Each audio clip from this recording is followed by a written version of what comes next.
Well, I mean, how do you slow down this rushing attack, averaging about 260 yards on the ground per game?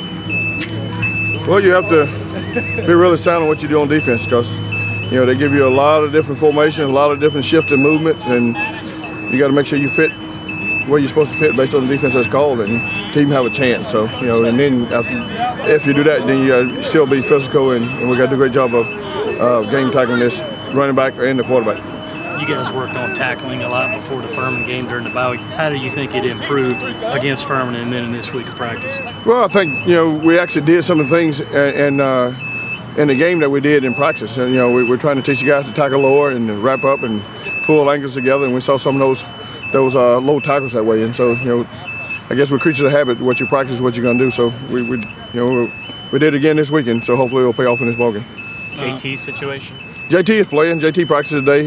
Hamstring bothered him a little bit early in the week, so but he's going to play. Is he going to start? I don't know if Coach Adams is going to start and being the one day of practice, but if he's ready to play, I'm sure he will. John Walton? John Walton is back. He's back full speed. He practiced today, so he's been cleared to play. What have the reps been like at safety between Chris and DJ this week? Well, actually, it's been more Chris and Chaz this week. They're going to do a lot of shifting and moving, and DJ is really the guy that we want, and that's going to play a lot of post safety for us.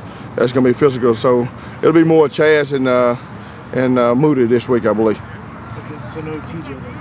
Well, TJ is always bound to safety. I thought you were talking about the free safety spot. It's TJ and Moody are going to be the starter. TJ Gurley will be the starter with Moody. What's Chaz done to get back in there? Well, I think Chaz has shown this week that he's been focused and making the proper checks and fitting the run right, and so he's shown us he's ready to play. And if you're sure he's ready to play, you're going to play.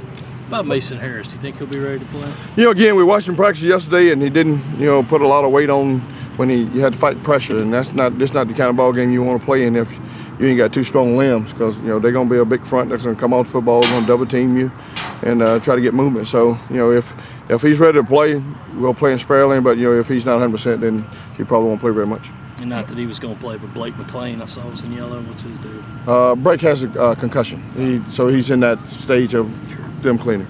Personally, for you, obviously you're not going up against him per se, but obviously with Ellis on the other sideline, what is this for you? With Coach Johnson, nothing. Again, Coach Johnson and I are very, very close, and I always wish him well when he's playing other people. I'll be, lay egg on defense this week. Coach Johnson, they'll do a good job. They got a great defense over there, and so, I wish them nothing but the best. But this week I'm going for the Gamecocks. Well, I know you got your own game plan to worry about, but I mean, you got to be kind of curious to see how your boss goes up against him. No. I promise you, I haven't even thought about it, because again, it's just nature of this business. You're gonna always face some people that either you coach with or you're friends with, or so the bottom line in this game is winning, and we're going down there and try to win regardless of who on the other sideline. How do you bottle up what you did against Georgia and then take that down to Auburn? Because obviously you've proven you can beat a good team, this team as a whole, and the defense for the most part. Well, hopefully we go and play the way we played in Georgia and clean up some of the things that we did in that game, and if we play with that level of emotion, that level of enthusiasm, we'll have a chance. Well, I mean, Auburn has been known to turn the ball over a few times. They lost 6 fumbles, and Nick might have thrown 3 or 4 picks. After having 3 turnovers against Furman, just how much confidence is that breeding you guys that you can get a few turnovers against Auburn? Well, again, it's something that we're practicing every day. We still have that 3 turnovers in practice a day. The guys been getting 4 and 5. It wasn't a day this week we didn't get 3 turnovers. So the guys are conscious of getting the ball when it's in the air. They're conscious of intercepting. When the guys running, they're conscious of pulling it out. So again, like I say, the thing that you do in practice is what you're going to do in a ball game. So hopefully we can get turnovers. That's we're going to have to get turnovers if we're going to win this ball game. As coach, obviously knows Ellis pretty well, but I mean, has he picked your brain a little bit about what he thinks adjustments Ellis might do? Not one question about what Ellis is going to do. Coach knows Ellis as well as I do, because but beyond the game, just the way Ellis kind of thinks and all that, you think is not at all. He hadn't asked me one question about Coach Johnson. Have you decided who's going to start that other defense spot?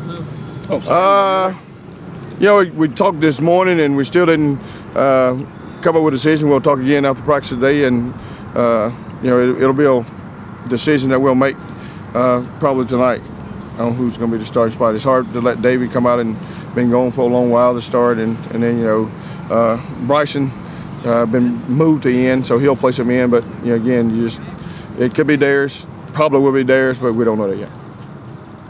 Talking about Bryson Allen Williams. Yeah, or Bryson Allen Williams is playing in for us the rest of the season.